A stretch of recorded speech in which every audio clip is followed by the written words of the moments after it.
começar me apresentando para quem não me conhece, talvez o relevante seja dizer que eu sempre tentei trilhar uma área, né, uma carreira sempre tendo em paralelo a vertente acadêmica e a vertente profissional. Eu acho que é um complemento muito positivo, a maior parte dos professores do IAD, do IPAM, tem esse perfil, eu acho sempre muito positivo.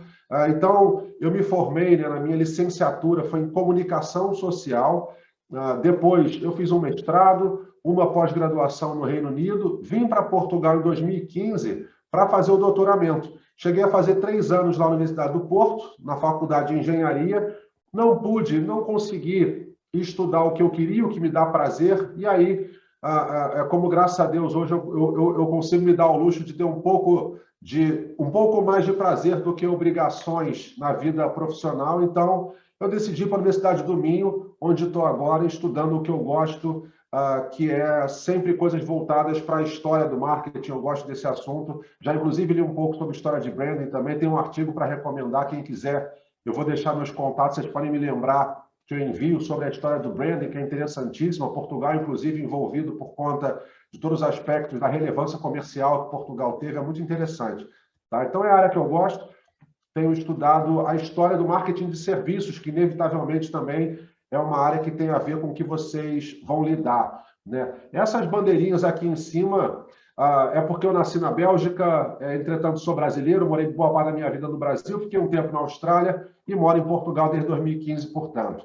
Tá bem? Depois, falei um pouco da área acadêmica, também coordenei o primeiro MBA em Marketing Digital do Brasil, depois montei um programa gigantesco na América Latina de Marketing Digital, estou numa instituição agora chamada IPOG, lá no Brasil como coordenador e professor, e cá em Portugal fui muito bem recebido, desde 2017, começando a dar aula, se não me engano, em 2018, lá pelo IPAM, né? Muito bem recebido e sou muito bem recebido até hoje, tenho muito orgulho de estar no IPAM, no grupo, né, da Universidade Europeia, com cursos muito positivos, e digo, inclusive, que para os colegas brasileiros que querem estudar marketing, que temos ofertas muito boas, de altíssimo nível. Vocês têm sorte de estar, portanto, estudando aqui na universidade, vão ter um selo certamente reconhecido dentro e fora de Portugal. Vale uma dica, vale uma breve dica aqui, vocês vão ver 2 selos, né, da American Marketing Association e do CIM. Né? CIM foi onde eu estudei na universidade, na pós-graduação, lá no Reino Unido. Eles têm muitos cursos interessantes na área de marketing, na área de digital, na área de branding, e você pode ser membro, né, do CIM.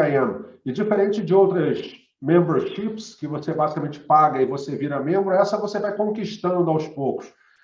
E hoje eu sou FCIM, né, aqui, ó, Fellow CIM, né, Fellow CIM, que é a maior chancela de marketing da Europa, né, reconhecida para os países da Comunidade Europeia como a principal chancela de marketing. Então, você que é da Universidade Europeia, se eu não me engano, tem uma associação do IPAM, perdão, da Universidade Europeia com o CIM. Se eu não me engano, tem uma associação e você pode ter um ano de membership por meio disso. Eu acho que tem essa parceria, você pode consultar lá com a sua empresa. Também vou dar aula, por conta de uma parceria junto com o IPAM, vou dar aula, já dei agora da italiana, vou dar daqui a umas 2 semanas, numa universidade na Hungria, e passo parte do próximo semestre na Bélgica, tá bem? Depois tem algumas marcas que eu atuei como consultor, aí na vertente profissional, tendo deixado a carreira de executivo em 2008, depois de ter sido diretor de marketing para a América Latina e Caribe do British Council, também tem aqui em Portugal. Então, essas são algumas das marcas que eu trabalho como consultor, você deve conhecer boa parte delas, e algumas também do setor público, né? Ou terceiro setor, como é o caso do Instituto EDP. Tá? Depois eu ficarei, obviamente, à disposição para qualquer detalhe sobre essas marcas aí, vai ser um prazer. Adoraria se você pudesse me seguir nas redes sociais, lá no blog, conhecer um pouco mais do meu perfil no LinkedIn. Tá? Eu só falo de 2 coisas, só falo de marketing, particularmente da vertente estratégica e da vertente histórica, e falo de consultoria. Eu não falo além disso, a gente tem que ter consistência no que a gente fala, isso é muito importante para você, já fica uma primeira dica.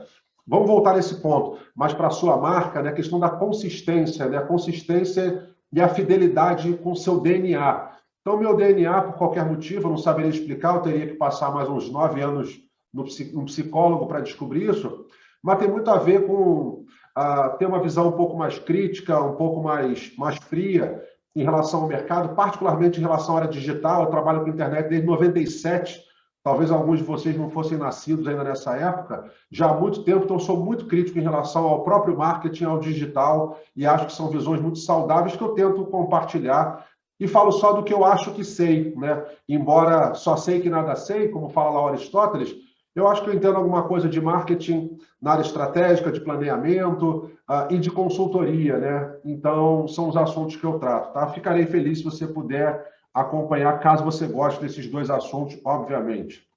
O meu e-mail institucional, você pode desde já, eu vou aqui falar de livro, vou falar de algumas sugestões, então você pode anotar alguma coisa, Nino, você falou do artigo tal, você pode me enviar, então você me manda que eu passo para você, só lembrando, são 2 Es, Universidade Europeia, tá bem?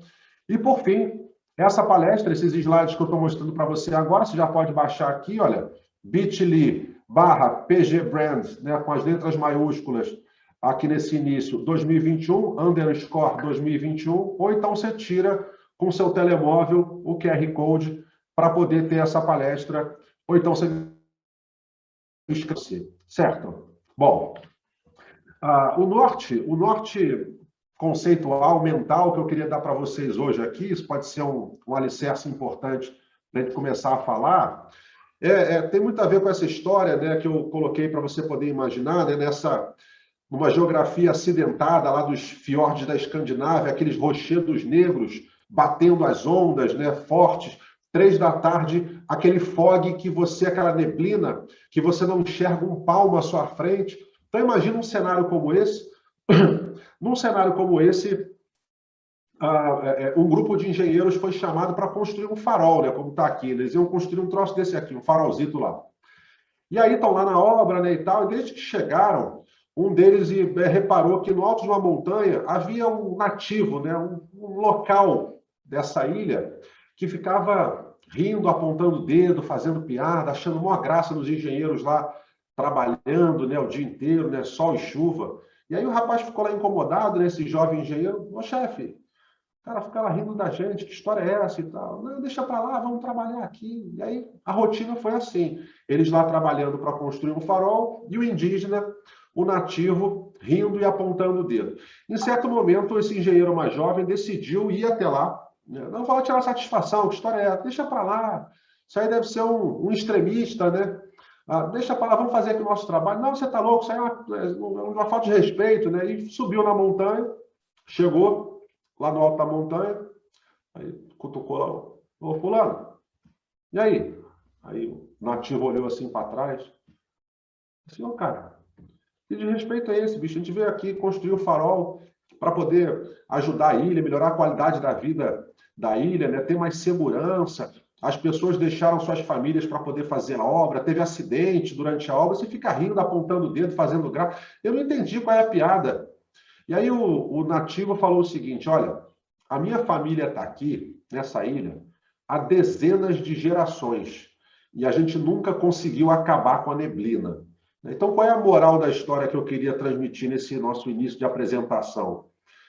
A minha intenção, e acredito que também o nosso curso aí de pós-graduação em branding não tenha também essa intenção, não é acabar com a neblina, né? A neblina, os seus problemas da vida real que você enfrenta como executivo, né? Não há como acabar com a neblina, não tem uma fórmula para emagrecer comendo pizza, não tem uma fórmula para você ter 10 segredos para conquistar seguidor em rede social, né? Não há como acabar com a neblina, a gente não tem que ter essa pretensão.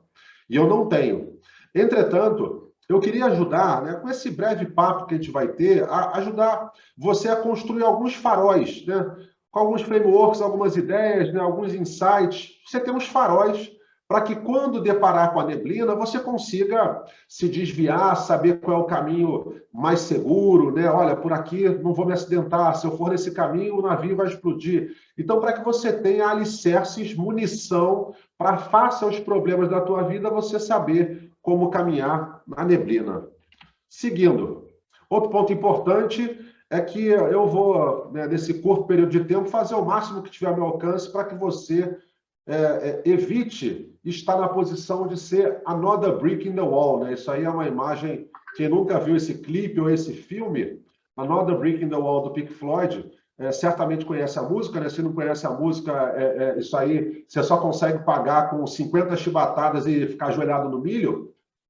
Mas não ser Another Brick in the Wall é para a gente poder fugir, né? A gente fugir desse mercado muito poluído, né? Muito cheio de zumbis, que estão vendendo mais do mesmo, né? Seguindo os mesmos passos para fazer tudo e colocando a gente na área de marketing, você na área de branding, no mundo de templates, né? No mundo de modelos que quando você vê um comercial de Covid, quando você vê um comercial de supermercado, quando você vê um post sobre qualquer assunto, é a mesma coisa que todo mundo está fazendo. Another brick in the wall, todo mundo é igual, né? Isso é um problema para a marca, né? Para a gestão da sua marca. Se todo mundo é igual, como é que é tomada a decisão por parte do eventual comprador? É uma coisa que a gente vai pensar e vai discutir aqui, tá? Deixa eu fazer aqui uma breve pausa. Eu estou cheio de bagunça aqui. Isso aqui é um livro, eu vou mostrar rapidamente, não era nem para vocês, não é porque não sai da minha cabeceira. É um livro de marketing de serviço, tá? Marketing de serviço, da Zeit, Hamel, Bittner e Gremler. Eu tenho vários posts sobre esse livro. É a minha bíblia do dia a dia. Se a minha palestra fosse sobre como fazer pé de moleque brasileiro, eu ia usar aquele livro como referência. Mas eu trouxe aqui alguns de branding, né? Eu não trouxe para vocês os do Acker, porque você deve conhecer, você teve aí já uma pós, está no final do curso, então você já deve ter ouvido falar do Acker em algumas ocasiões, já li uns 2 deles, você também pode ler, essa na minha área, eu não me aprofundei, e trago outros 3 que por acaso estão aqui em Portugal, que eu já estudei e podem ser referências interessantes para você na área de branding. Esse aqui, olha, é de uma coleção lá da Kellogg, né? Kellogg, onde fica lá o Kotler, né? Kellogg, a Universidade de Negócios, nos Estados Unidos, é uma coleção que eu li, né, de os melhores artigos de acadêmicos da Kellogg, tá? Kellogg School of Management, sobre branding. Você também vai ter isso numa coleção inteira da Kellogg, chamada Kellogg on Branding, Leadership, Strategy, Marketing. A Harvard Business Review também tem uma coleção dessa. Essa está em português, por acaso, não são todos que eles traduziram, e eu, por acaso, estudei isso na época do mestrado, trouxe aqui porque pode ser uma boa referência. Um livro que eu uso mais, com mais frequência, a parte do meu trabalho como consultor, é esse aqui, Gestão de Marcas B2B, do Kotler, com um sujeito de sobrenome impronunciável, tá? Então, gestão de marcas B2B, e aí por conta de trabalhar como consultor, em grande parte para empresas B2B, é um livro que eventualmente me auxilia também. E, por fim, um livro de um colega, está lá na biblioteca do IPAM do Porto, tá? Sobre também gestão de marcas. O Andrei Scheller é um colega, faz parte também do meu curso, dos meus docentes. Os 2 são brasileiros, ele e o Dario. O Dario tem um consultor com grandes marcas também no portfólio. É uma coleçãozinha também lá da FGV, onde eu já dei aulas, uma escola de negócios do Brasil. E esse aqui é da área de branding, por acaso é um livro muito bom. Eu coloquei também lá na biblioteca do IPAM. Certo? Bom, vamos lá. Pois é. Desculpa, vocês não estão vendo, né? Então, o marketing de serviço. Aí aqui, ó, você coloca 2 vezes na imagem do Nino para poder ver melhor, tá? E depois, se você não pegar algum desses nomes, eu mando para vocês. Eu mando para vocês, você me manda um e-mail ou me procura nas redes sociais que eu mando para vocês. Branding da coleção de Kellogg, tá? Kellogg com 2 Gs, tipo lá o cereal. Bom, vamos voltar aqui então. O nosso foco, portanto, pessoal, é pensar, né? Pensar. Isso é uma coisa que está faltando no nosso mercado, né? Eu vejo isso como consultor e como professor, né? Eu trabalho com grandes empresas, como você viu ali várias multinacionais que você conhece, a Toyota, a NFL, Audi, IBM, Johnson & Johnson, Dow, DuPont, Bayer, Roche, Novartis, uma série de marcas. E nessas marcas eu percebo, né, assim, como todo mundo está tão igual, fazendo as mesmas coisas, quem pensa, isso vai ter muito a ver com a nossa problemática de branding aqui. Quem pensa se destaca, né? É triste falar isso por um lado, né? É triste falar isso. E a gente vê os impactos que tem na sociedade como um todo, né? No mercado, nas escolas, certamente no ambiente político, no ambiente econômico, na área social, claro. Tá? Então a gente tem que pensar, a gente tem que saber refletir sobre as coisas, né? Ir além, não se contentar. Vocês têm bons professores. Aí a professora Joana, ela dá uma aula e sugere para você, olha, tem esse livro bom, tem esse artigo, leia isso, vai atrás de tudo. Eu, graças a Deus, sempre fui muito nerd, né? Muito cromo, como fala aqui em Portugal. Então eu lia tudo que era obrigatório e eu lia tudo opcional, né? Exceto quando era área que eu não gostava, né? Tipo métodos quantitativos, essas maluquices. O objetivo disso, aí vem uma palavrinha-chave, que a gente vai tratar daqui a pouco, é diferenciar. Tá? Diferenciação. Daqui a pouco eu vou falar a importância da diferenciação, ou reforçar, né? Talvez vocês já saibam disso. Né? Então, diferenciar. A gente tem que se preocupar em ficar distante, não só das mesmices como profissionais, mas também dos competidores, né? Dos maus competidores, inclusive, quando a gente fala da nossa atuação como marca organizacional. Né? Nos diferenciar. Tá? Diferenciação ou morte, né? Como é a frase que a gente já vai ver daqui a pouco também. Depois, por fim, o resultado é business, né? É resultado para você, é você ser contratado, é você conseguir vender sua consultoria, seu serviço de agência, você ser promovido, né? Então, quer dizer, é muito claro, isso é perceptível pelos melhores clientes, pelos melhores contratantes, né? Não se engane, essas pessoas, elas percebem rapidamente quem está ali chamando, né? Quem dá uma resposta diferente, né? Quem não é nada a ver, quem não é zumbi. Isso é rapidamente perceptível. Isso traz para você, obviamente, negócios, né? Então é muito importante a gente trabalhar e se preocupar com isso. Pronto. Dada essa breve introdução, pessoal, alguma dúvida pelo momento? Vocês fiquem à vontade para me interromper, fiquem à vontade para colocar no bate-papo. Senão eu vou seguindo, tá bem? Então vamos lá. Voltando aqui, tá? Pensa um pouquinho, pessoal, reflete.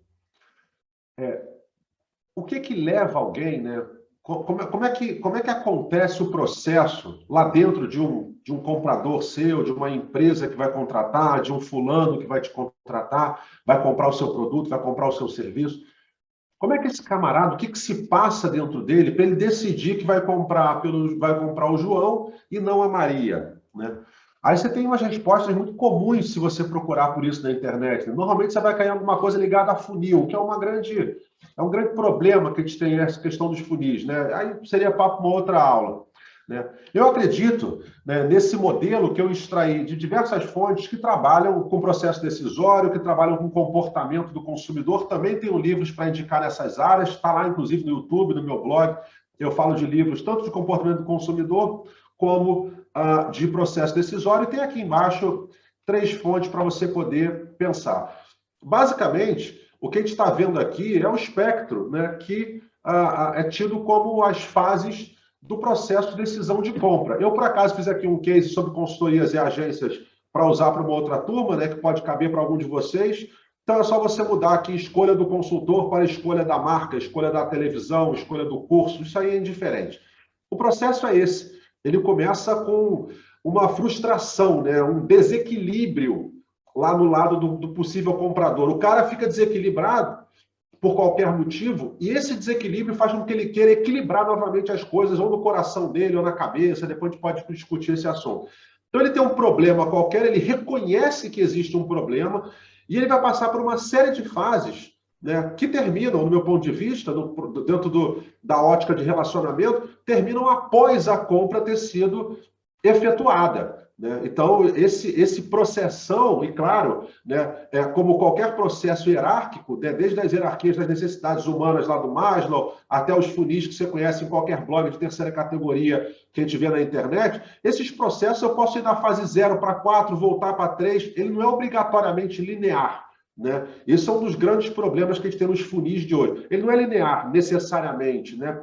Então, a gente tem aqui esse processo decisório de compra. Tá? E aí eu coloquei aqui algumas observações aqui em cima, basicamente para você entender, porque isso vai ser importante na hora que você quiser comunicar sua marca, vender sua marca, diferenciar sua marca, posicionar sua marca, vai ser impactante na sua abordagem, né?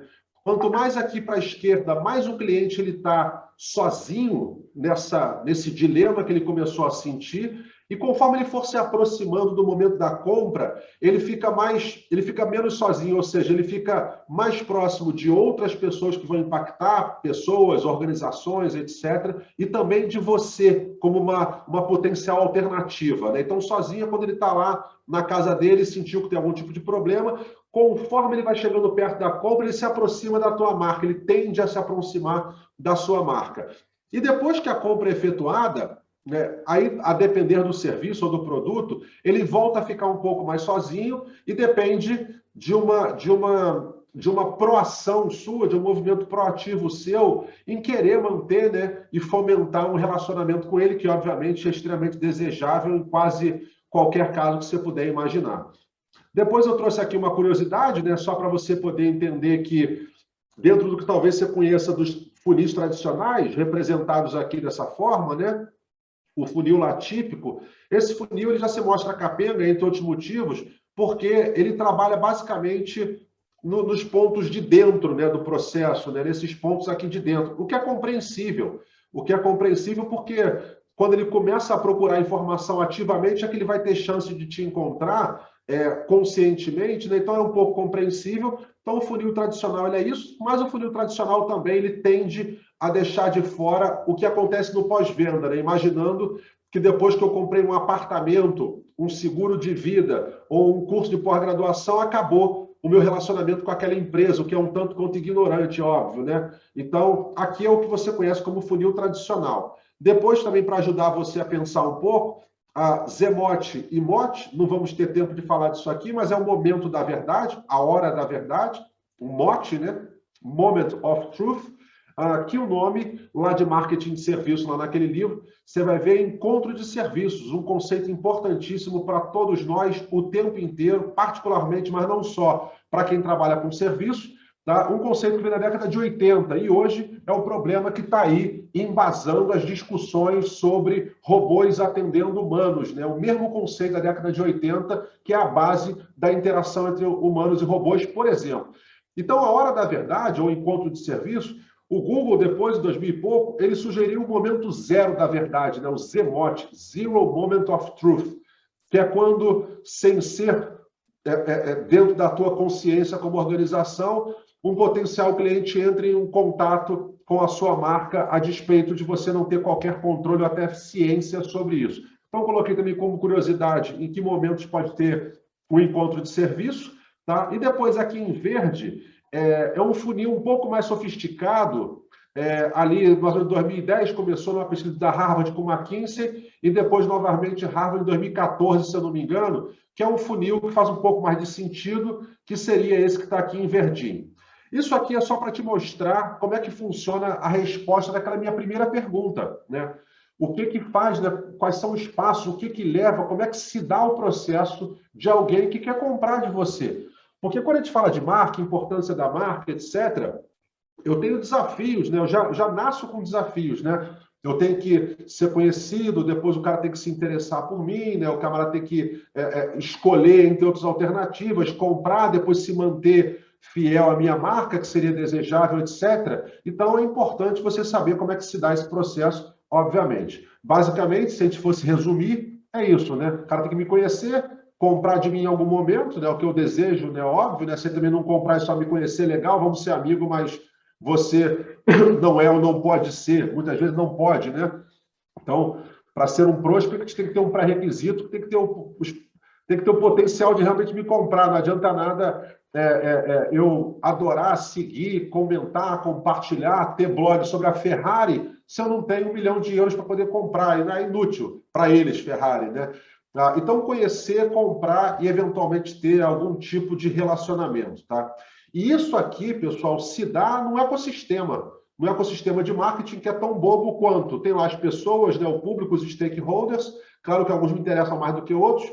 Eu tenho o que eu quero vender, né, os meus produtos, os meus serviços. Então, tem uma galera lá fora que eventualmente quer comprar de mim, eu tenho o que eu quero vender, e aí eu vou lá e quero fazer esse match, né? Quero fazer esse match. Só que no meio eu tenho a problemática dos concorrentes. Entre outros problemas, eu tenho a competição, né? E aí eu tenho a competição boa, saudável, bons competidores que ajudam também a elevar o mercado como um todo, ou eu tenho os maus competidores, né? Que são, né, uma desgraça para nós que estamos gerenciando marcas de empresas, produtos, serviços, pessoas, políticos, né, organizações de qualquer natureza, estamos gerenciando essas marcas no ambiente online. O mau competidor, de acordo lá com o Michael Porter, né, um economista bem-sucedido em marketing, né, lá com as 5 forças, as estratégias genéricas, você pode depois procurar sobre ele, o Michael Porter fala que a pior coisa para o mercado são os maus competidores. A gente vai falar um pouco disso num segundo também, tá? Bom, o que você quer, obviamente, é a conversão, né? A conversão à sua marca, né? Então, essa conversão ela pode ser um like bobo, é um tipo de conversão, certamente sim, não muito importante, mas é um tipo de conversão. Ela pode ser uma conversão um pouco mais robusta, talvez, como, por exemplo, essa pessoa ela se filiar a alguma causa sua, ela ir assistir a algum evento, ela eventualmente fazer já uma compra, seria uma conversão mais interessante, uma compra pequena, uma compra maior, mais legal ainda. Então, você quer, de todo modo, que você seja encontrado, né, seja colocado nas alternativas, seja eventualmente comprado, consumido e que tenha uma fidelidade por parte do seu cliente, né? O público aí tão importante a todos nós. Tá? Então, a sua marca, obviamente, o trabalho que você faz da sua marca, claro, que é extremamente essencial ao longo desse processo. E enquanto você está tentando lá, né, colocar os teus megafones, ativando as suas redes sociais, e-mails, propaganda offline, assessoria de imprensa, né, outras atividades de RP, etc, etc. E quando você está com esse megafone, né, ou cheio de megafones tentando se comunicar para tentar trazer, né, e fazer essas conversões dos seus stakeholders, você tem a problemática lá dos ruídos, né? Então, isso talvez seja, vamos dizer, o similar, né, guardando todas as proporções, obviamente, mas a pandemia que a gente está sofrendo no mercado de marketing, né? Temos a pandemia de verdade, que é essa desgraça que já ceifou tantas vidas aí, né? Deus queira que isso passe rápido, né? Claro.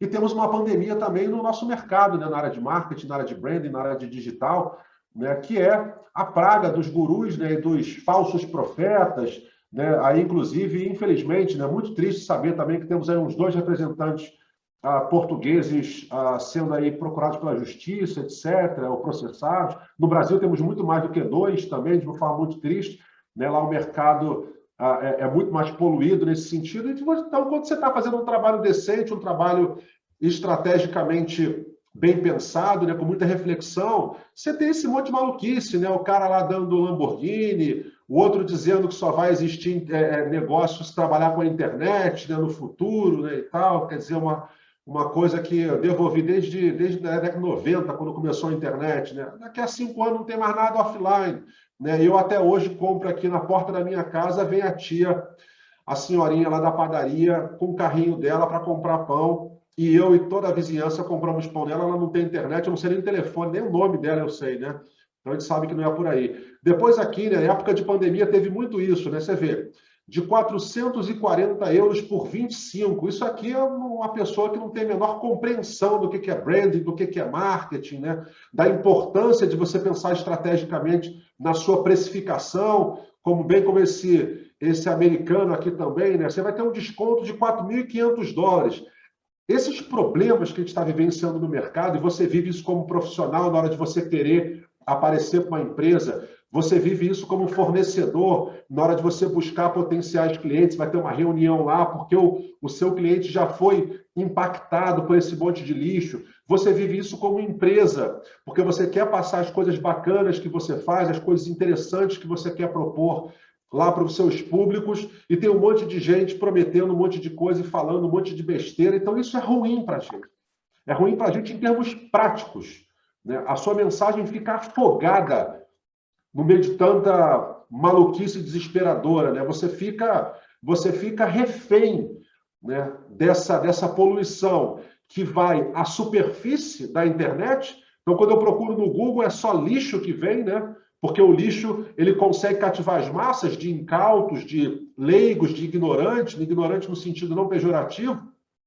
Então, isso vai subindo para a superfície e você fica afogado, né? Você está tentando lá falar com o microfone e você não consegue, porque é muito difícil, né? É muito difícil eu falar que eu tenho um produto bacana se o produto do outro ele promete reverter a velhice, né? Então, quer dizer, ele promete fazer com que você vai ter orgasmos quânticos, né? Então, quer dizer, são coisas que é muito difícil a gente hoje competir num ambiente tão poluído, né? Não bastasse os desafios um tanto quanto mais racionais e compreensíveis do ponto de vista de estratégia, como questão da pandemia, como dificuldades socioeconômicas, como dificuldades políticas, etc., você ainda tem essa poluição no nosso mercado. E para piorar, Quando você tenta sair da caverna, né, uma alusão à caverna de Platão, você pode pegar esse texto gratuito na internet, do livro A República, né, simulando uma conversa entre Platão e Glauco, né, você vai ter, aí são 5 folhinhas de Word. Quando você tenta, né, sair, né, você não quer mais ser another brick in the wall, e você tenta sair para a luz, né, para tentar ter uma visão diferente, aí você volta depois para a caverna para chamar o pessoal te bate, taca pedra, quer te assassinar, quer cortar a tua cabeça. A mesma coisa acontece no ambiente digital, né? Você como profissional, fornecedor ou como empresa, quando você quer trazer o seu público mais para a luz, fazer umas coisas mais corretas, mais estratégicas, mais racionais, mais bem feitas, né? Certamente trabalhando com muita ética, com muita honestidade, transparência, né? Tem outros tantos lá que querem trazer você para dentro lá da ilusão, né? Se você não conhece esse texto, você vai conhecer o filme Matrix, com aquela metáfora da pílula azul e da pílula vermelha, né? Que obviamente é similar, né? Entretanto, dada essa problemática, não tem outra alternativa, né? Eu preciso encontrar formas de me destacar, né? de sobressair a minha marca, o meu produto, o meu serviço, de sobressair o meu nome, né, como alternativa potencial aos públicos, né, dentro desse universo que estamos inseridos inevitavelmente. Tá? Como é que eu faço isso? Né? Como é que a gente consegue se destacar, né, se sobressair, fazer com que a nossa marca ela poque, né, ela apareça aí no meio de tanta confusão, sendo que eu estou nesse ambiente poluído, como eu comentava, e o mercado, haja vista aí os últimos meses que estamos passando, cada vez mais turbulento e mais imprevisível. Competição mais acirrada, né? Uma exigência por parte do novo consumidor, digamos assim, de ter cada vez mais melhores soluções, mais qualidades pelo menor preço, né? Uma competição cada vez mais global, a competição por base em produto, né? Assim, você faz um produto inovador hoje, amanhã você tem lá alguém lá do Sudeste Asiático fazendo igual e mais barato, né? Talvez por conta disso a disputa via serviços, né? Você pega lá a lógica dominante de serviços dos Warburg e Lush, né, que fizeram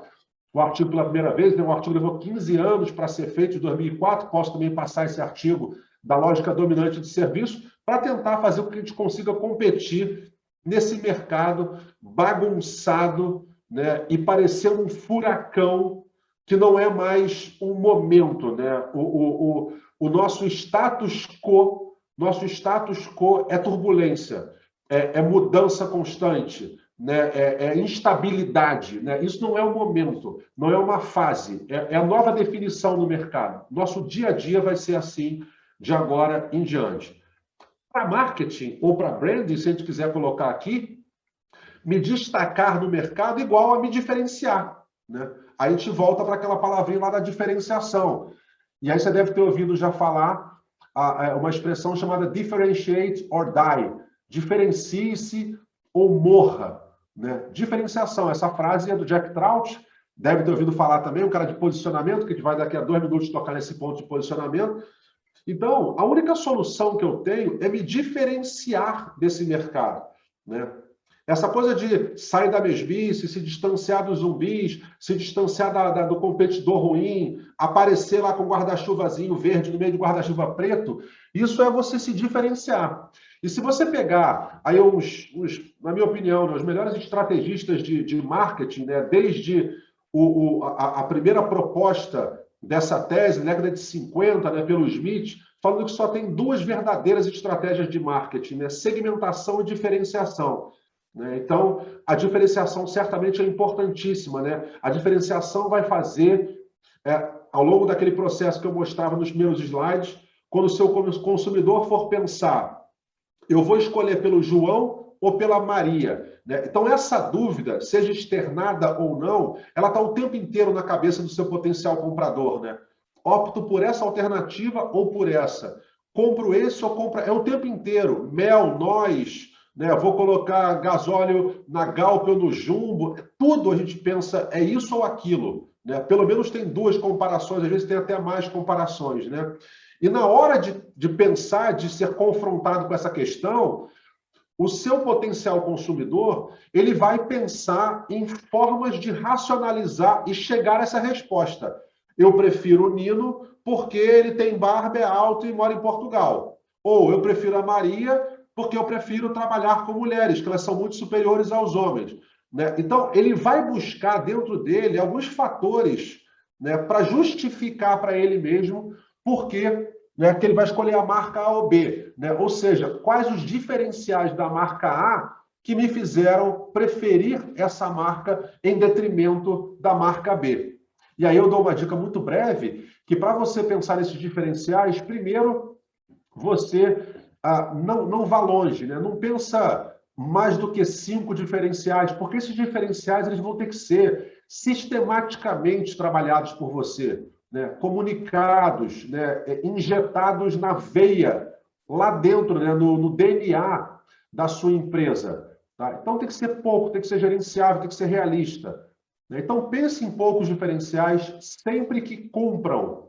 Primeiro, os diferenciais só existem se forem em relação à concorrência. Né? Então, eu não posso falar que um diferencial meu como consultor é que eu moro em Portugal. Vamos supor que eu acho que é um diferencial isso.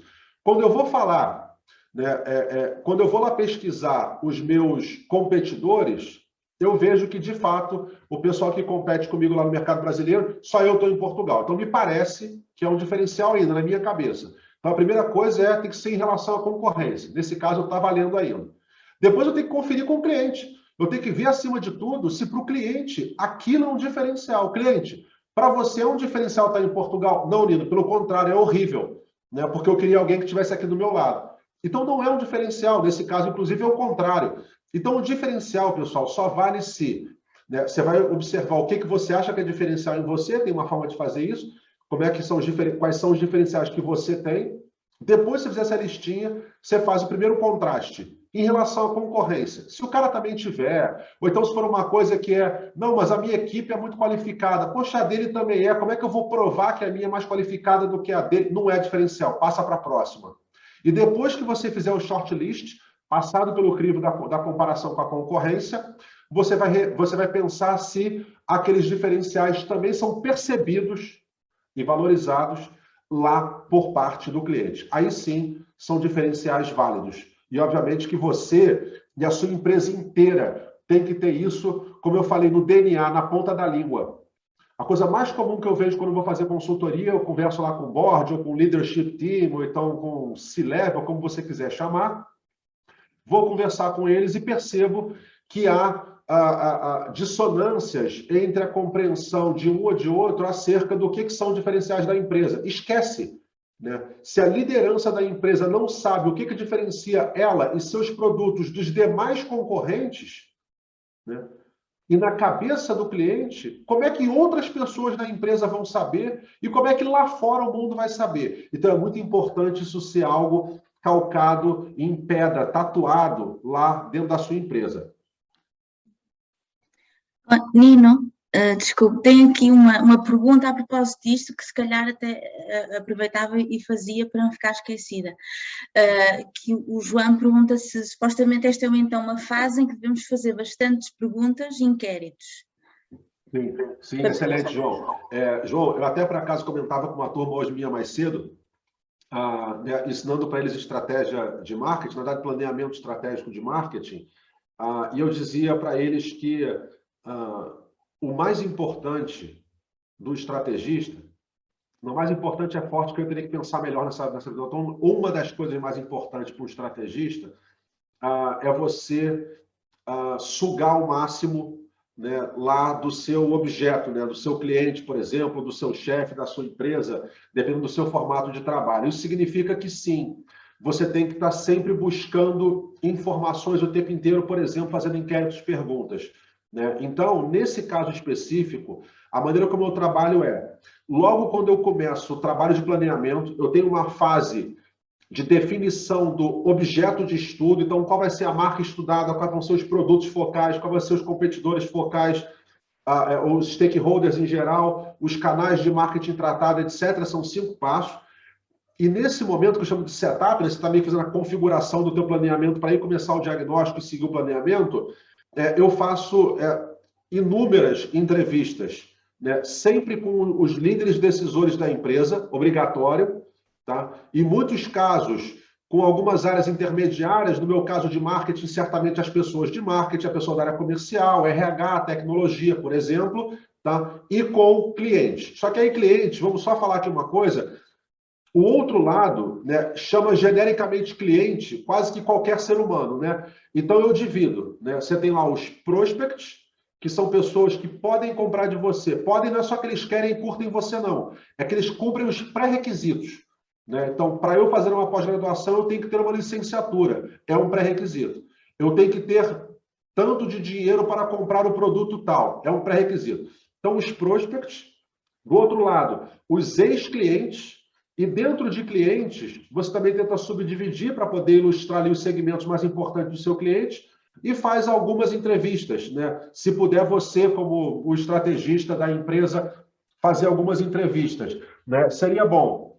Isso seria realmente ideal. Então, sim, João Brandão, sempre é a hora de você fazer perguntas, sempre. Né? A gente tem que estar o tempo inteiro questionando, tá? E aquela ideia que eu falei de refletir, de sair da mesmice, é um pouco isso, né?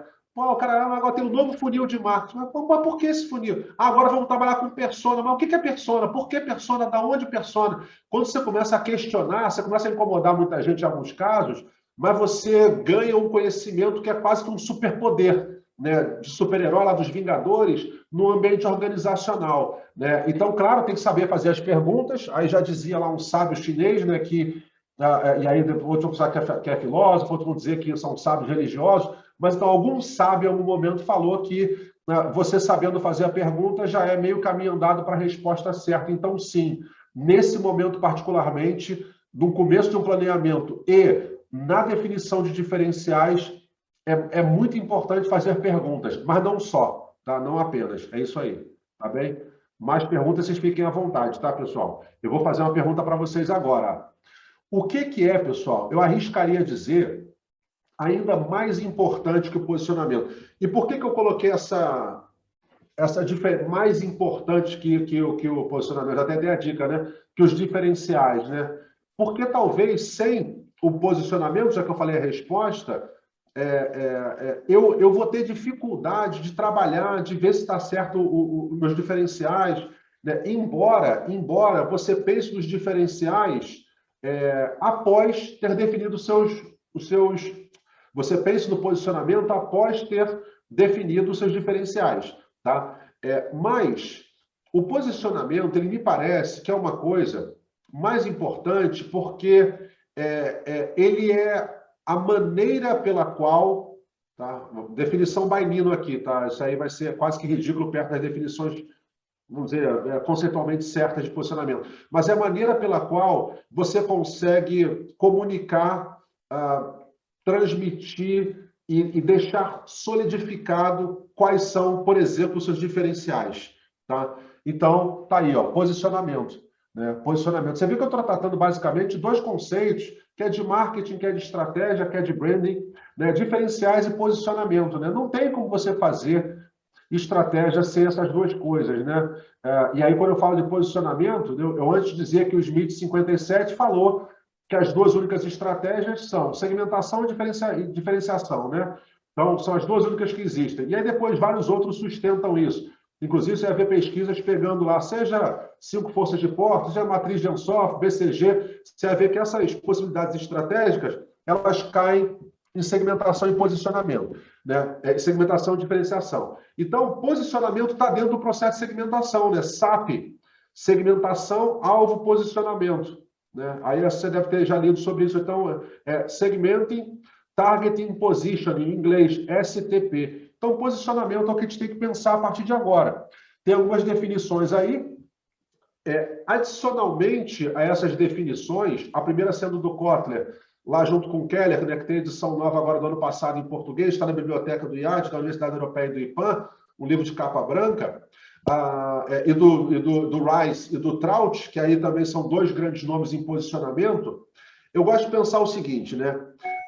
Tem um publicitário que falou que posicionamento é o que falam sobre você quando você não está na sala, né? Quando você está num outro ambiente. Eu adaptei isso, eu gosto de uma outra ideia. Eu falo para os meus alunos o seguinte: imagina que você vai ter uma reunião com um potencial cliente. Você está lá tomando um cafezinho com esse potencial cliente. Aí ele conversou, né, lá e tal, pá, falou lá um pouco de você, aquela coisa toda. Tomou cafezinho, claro que você vai pagar a conta, né? Obviamente, pagou lá a conta e pronto. Aí ele voltou, esse potencial cliente voltou lá para o escritório dele. Quando ele chega no escritório, o chefe vira e fala o seguinte: e aí, como é que foi lá o cafezinho com o Nino? O que você achou? Isso que o fulano que tomou café com você vai falar, o cafezinho foi assim, eu achei tal coisa. Isso é um tal posicionamento, é o espaço que você ocupou na cabeça daquele camarada e que diferencia você dos demais. Então, o posicionamento é o espaço que você ocupa na mente do cliente e que diferencia você dos outros que estão ali na competição contigo.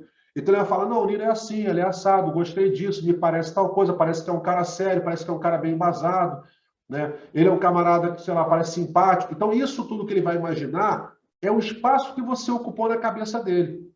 Tá? Você depois tem aqui o Traut falando também algumas coisas, mas basicamente, pessoal, a gente chega a uma conclusão que a gente que está gerenciando uma marca, de uma organização, uma empresa privada, um produto, um serviço, uma pessoa, uma personalidade, um político, uma celebridade, um atleta, gerenciando uma marca, né, inclusive, talvez especialmente no ambiente online, eu tenho que me preocupar muito com essas duas coisas. Né? Primeiro, o que a minha marca tem que os outros não têm e que é valorizado pelo cliente, que são seus diferenciais. E uma vez que você sabe esses diferenciais, você vai usar isso para se posicionar, para criar um espaço na cabeça dos públicos que você quer atingir, que diferencie você dos outros. Né? Então, não existe... então, olha, eu, por exemplo, meu posicionamento que eu gosto, né? Eu gosto que o fulano leve do cafezinho para a empresa, em termos de consultoria, não em termos de professor. Olha, o Nino, ele me parece ser o mais caro, mas ele é o melhor. É sempre esse, mais caro e melhor. É o que eu tento colocar lá na cabeça. E aí, né, com várias formas e táticas, eu vou daqui a pouco mostrar para vocês aqui um exemplo. Né? É o que eu busco como consultor. Né? E aí eu vou lá, vou bem vestido, levo em restaurante caro, tento me preocupar em fazer uma pesquisa antes do café para o cara ver que eu estou bem esperto no que está acontecendo, que eu sei do que se trata em relação à empresa dele, a alguns competidores, ao mercado. Escolho muito bem a maneira com que eu vou falar, as palavras, o vocabulário que eu vou usar, que é diferente do que o vocabulário que eu vou dar numa palestra, numa faculdade comunitária para jovens, sei lá, sobre introdução ao que é a internet. Né? Então, vocabulário diferente. Né? Vou pontuar certas coisas para que ele saia dali com isso na cabeça. Cara, se eu quiser contratar um consultor, esse camarada é o melhor que tem no mercado, mas o cara deve ser muito caro. Eu quero que ele saia com essas duas impressões. Tem um propósito depois, né? Tem um porquê isso.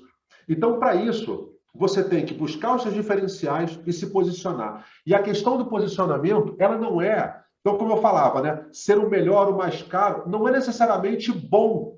Não é bom. Depende. Depende de quem você é, o que você está vendendo e para quem você está vendendo. Se eu vendesse consultoria para a padaria da esquina, o que não tem nenhum problema, eu poderia ser feliz, rico, bem-sucedido, etc, etc. Eu não podia ter um posicionamento de que eu sou caro, por exemplo. Tá? Então não tem melhor ou pior. O problema, aí você vai lembrar da história dos cachorros, né? O problema de posicionamento não é você ser o melhor, você ser o mais barato, você ser o mais rápido, você ser... Não tem melhor ou pior. O problema é não ter. É você não ter um lugar que você marcou na cara. Isso é um problema. Que aí você vai ser jogado num bolo de tudo igual. Né? E aí lembra da história do cachorro. Qual é a história do cachorro? Lá na matilha, né, não existe um problema se o cachorro ele é o alfa, né, o líder da matilha, ou se ele é o que come lá o resto de comida. Entre os cachorros não é um problema eu ser o alfa ou ser a xepa. Não é um problema. Tá? O problema que dá briga entre os cachorros é quando um não sabe qual é a posição dele. Aí eles brigam, até decidir qual é a posição. Quando tiver decidido, volta a ter harmonia. Mesma coisa em relação ao posicionamento. Você pode ser num extremo ou pode ser no outro, em qualquer lugar ao longo desse espectro. Não tem problema. Tem problema não ter definido. Aí você vai ser jogado no resto. E isso é a morte. Foi jogado no bolo tudo igual é a morte para a tua marca. Porque quando você está no tudo igual, another brick in the wall, mais do mesmo, todo mundo faz isso, qualquer um sabe fazer isso, isso significa que a decisão do seu possível comprador, a base, não tem diferencial, tudo igual. Qual é a base da decisão? Preço. Bicho, lá no bolo de... né, todo mundo faz a mesma coisa. Qual é o mais barato? É tudo igual. Né? É o que a gente vê hoje no mercado de problema. O cara que fala contratar pensa o seguinte, eu quero contratar alguém para poder gerenciar a rede social. Ele não entende nada disso. Ele conversa com 5 pessoas, todas falam as mesmas respostas, porque lê os mesmos blogs, vê os mesmos vídeos, segue os mesmos funis, fórmulas, personas, etc. Sem qualquer tipo de reflexão ou raciocínio. O camarada aprende que todo mundo é igual e fala, porra, eu vou pagar o mais barato. Aí você reclama. Porque você fez uma pós-graduação muito boa, você tem uma formação muito boa, tem uma experiência prática interessante, vai buscar um emprego, o cara fala, não, eu pago 1.000. Pô, cara, que paga 1.000? Olha o que você está pedindo, olha só meu currículo. Não interessa, se você não aceitar por 1.000, tem outro que aceita. E vou te dizer mais, pago 1.000 contrariado, podia ser 800. É isso que a gente está vivendo, é uma disputa por preço. Fica aquele oceano vermelho, fica outra dica de livro também, oceano vermelho e oceano azul, a estratégia do oceano azul, aquele oceano vermelho de sangue, todo mundo se matando, e você não se posicionou, não se diferenciou, e está lá. Não quer ir para o resto, obviamente, mas não consegue ter a posição onde você quer, porque falta o tal do posicionamento. Né? Então é muito importante isso. Os conteúdos que eu faço, por exemplo, nos meus canais, como eu falava que eles são, em geral, críticos, né? Particularmente em relação a esses problemas do nosso mercado, de gurus, etc., etc., porque isso, como eu falei, destrói o nosso mercado. Eu não, né? Eu parafrasei lá o Porter, né? Então, eu sei que quando eu falo certas coisas, eu afasto alguns lá que estão seguindo, estão curtindo e tal. Menor problema, não é fácil. Mas não tem menor problema. Ou melhor, até é fácil. Porque eu tenho que me posicionar, porque eu quero que certos públicos entendam muito bem quem o Nino é, por exemplo, né? Quem a sua marca é. Se esses outros aqui não gostarem, cara, sinto muito, eu não estou interessado em falar com você. É difícil, né? Essas decisões de marketing, posicionamento, segmentação, são decisões difíceis. Porque a gente está acostumado naquela questão do volume, né? Por isso, né, que a gente tem tanto homem gerindo mal empresa, né? O cara já cresceu com o problema de quem é o maior da escola, né? E aí esse problema lacaniano, talvez, faz com que o camarada seja um gestor com certos problemas. Esquece isso. Você tem que tomar decisões. Se eu estou dando atenção para você, eu não posso dar atenção para você. Isso é inteligente para marketing. Então, quando eu me posiciono, eu vou excluir. Mas eu vou excluir pessoas que não querem, ou não podem me pagar, ou então... Não, se comprar de mim, pode comprar. Não vou dizer não.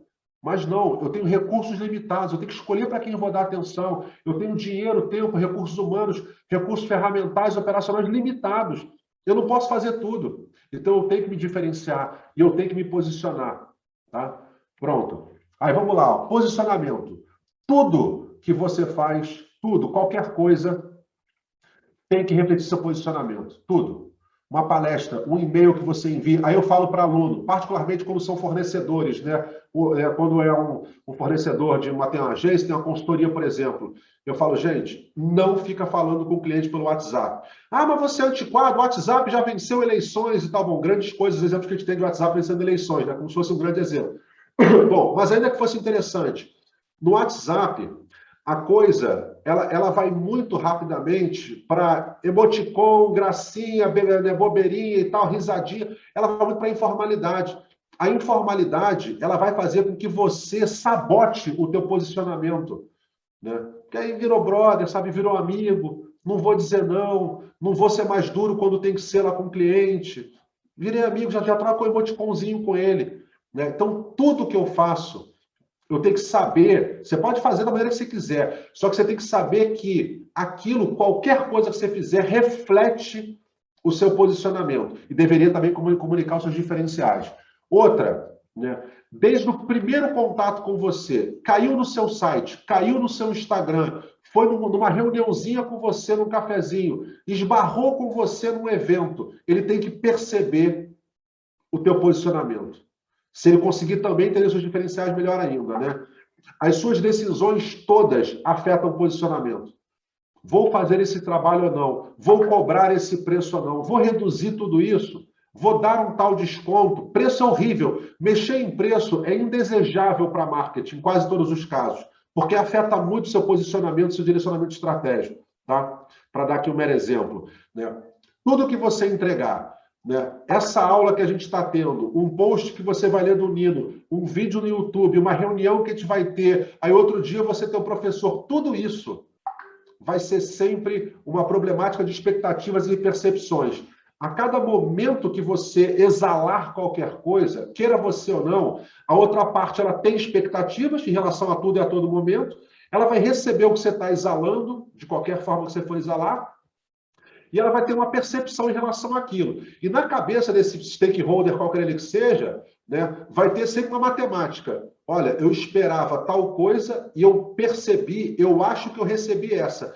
E aí vai fazer uma equação. Né? Então, eu esperava receber uma coisa, eu esperava ter uma palestra hoje, e aí tive uma percepção do que eu recebi. Se você recebeu de fato isso ou não, é indiferente. Vale a percepção do cliente. A percepção que eu tive foi que eu recebi isso. O que pesa mais? E aí ele vai ver se ele está legal, está satisfeito com você ou não. É isso, é o tempo inteiro isso. Expectativa versus percepção. O tempo inteiro na cabeça do cliente isso. Tá? E aí, queira você ou não, obviamente, como eu falei, as suas falas, o seu post no Facebook, a cor que você usa no seu WhatsApp, o brinco que você usa na reunião, tudo isso ajuda a gerar promessas. Né? Ah, Nino, mas não interessa se você gosta ou não, quer ou não. É assim. Né? Qualquer coisa que sai de você como empresa, como marca, tá? Gera promessas. É mais forte do que a gente possa evitar. E aquelas promessas vão criando, entre outras coisas, tem outros fatores que afetam as expectativas, mas vão ajudando a gerar tais expectativas. Tá? Agora, pensando nisso que eu te falei agora, imagina se essa palestra eu estou dando para vocês da maneira que eu me visto no meu dia a dia. Está aqui o exemplo, olha lá. Olha o Nino aí. Esse também sou eu. Esse também sou eu na minha vida fora o trabalho. Aí imagina se eu estou dando aula para vocês dessa forma. Meu impacto, mesmo antes de eu abrir a boca, né, completamente diferente. Você pode achar o máximo, você pode achar um lixo, mas você não vai ser indiferente. E, acima de tudo, vai ser, na tua cabeça, certamente seria algo diferente do que o que estamos vivendo agora. Então, eu quero exemplificar aqui uma das coisas mais legais, fáceis e impactantes de você trabalhar para poder ajudar a sua marca a marcar os diferenciais e o posicionamento no ambiente digital, particularmente, que são as evidências tangíveis. A marca é uma coisa intangível, né? Você não tem como pegar uma marca, provar uma marca, sentir o cheiro de uma marca, embora até se tente, né? A gente tenta tangibilizar a marca, por exemplo, com cheiro, né? Brand Sense, né? Um outro exemplo de um livro interessante que eu podia tentar trazer para você, porque eu tenho aqui, né? E toda essa parte de marketing sensorial é uma maneira de tangibilizar, né? As evidências que você tem lá no seu escritório, na sua loja, né? A maneira como está organizado ou não o meu escritório, por exemplo, a forma como está vestido, como eu falei, o vocabulário, a carteira que a moça está usando para ir para uma reunião, os sapatos, né? Como é que é o seu entregável, como é que é o visual, o look and feel, né, de um PowerPoint seu, de um relatório seu em Excel. Como é que você conduz uma reunião? Se você na reunião, você leva um tablet para tomar nota ou um caderno que você comprou lá no Joom por 90 cêntimos em espiral. Tudo isso são evidências tangíveis, né? São formas que o seu público vai usar, queira você ou não, para tentar decifrar sua marca e criar aquele posicionamento e as suas expectativas na cabeça, né? Então, você está falando lá um monte de coisa, marca é assim, marca é assado, né? E você tem que tangibilizar isso. Ela vai tentar ver, né, prêmios que você tem. Lá o membership lá do CIM, por exemplo, né, é um exemplo. As cores, a letra que está escolhida, né, o tipo de papel que você usa para entregar o seu cartão de visita, por exemplo. Como é que é o seu folder lá, a sua brochura que você entrega para um cliente. Tudo isso são formas de solidificar diferenciais e posicionamento. Tá? Formas fáceis. Final thoughts, eu não sei se eu estou aqui já atrasado, vocês me perdoem, fui me empolgando um pouco, Esse aqui foi um professor meu lá no Reino Unido, uma pós-graduação no Reino Unido, o Colin Gilligan. Vale muito a pena ler um dos livros dele, Strategic Marketing Planning. E é aquilo, né? A gente vive num mundo, né? Tudo é similar, pessoas parecidas, empresas, funcionários, raciocínio, campanhas, tudo que você imaginar é muito parecido, parecido, parecido. Né? Na cabeça do decisor significa isso, né? Tudo uma lata lá igual, né? Tudo igual. E aí como é que é a decisão? Preço. Né? Ninguém quer competir por preço. Né? Ninguém quer competir. Pior competição que tem é com base em preço. Né? É o que a gente está vendo aí no mercado de marketing, no mercado digital, cá em Portugal. No Brasil, como ele é maior, eu imagino que tenha mais diversidade. Aqui, como o mercado talvez um pouco mais jovem nesse sentido e menor, infelizmente, já aconteceu, já foi muito lixo colocado para frente, e aí o camarada está do outro lado, ele fica retraído, né? Então, já foi lá gente falando, não, eu vou vender aqui branding quântico para você, que eu vou fazer um neurogerenciamento. O cara vai lá cantando de galo, faz besteira no cliente. Aí você, bem estruturado, né? Bem estruturado, vai colocar isso lá para aquele projeto, o cara fala assim, olha, fulano, eu adorei o que você falou, mas a gente está traumatizado porque a gente gastou uma fortuna aqui com o Profeta e o Canto da Sereia. Depois, quando você baixar essa apresentação e for clicar aqui, você vai ver um vídeo no YouTube, você pode procurar esse vídeo também agora, que chama Every COVID Commercial Looks Exactly the Same. Todo comercial de Covid é a mesma coisa. E é impressionante que algumas das maiores marcas do mundo, que devem contar, acredito, com alguns dos melhores profissionais, mais bem preparados profissionais de branding, de marketing de digital do mundo, assessorados provavelmente pelas principais agências do mundo, fazem exatamente a mesma coisa no comercial de Covid. Desde a música, o roteiro, os passos, a música final. É exato. Depois você vai ver isso. É uma compilação de comerciais de Covid de grandes marcas feitos por grandes agências. E aí você vai entender exatamente. Cara, caceta, é igual realmente o que o Nino falou. Você vê se as grandes marcas, com grandes profissionais, suportados por grandes agências, os caras fazem a mesma coisa. A gente já está vivendo um mundo à base de zumbis. Já estamos. Já estamos. Nós, como profissionais em primeiro lugar, temos que aprender a nos diferenciar e a nos posicionar, porque nós temos a nossa própria marca a gerenciar. E não está sendo fácil. Não está sendo fácil. Então é muito importante essa reflexão.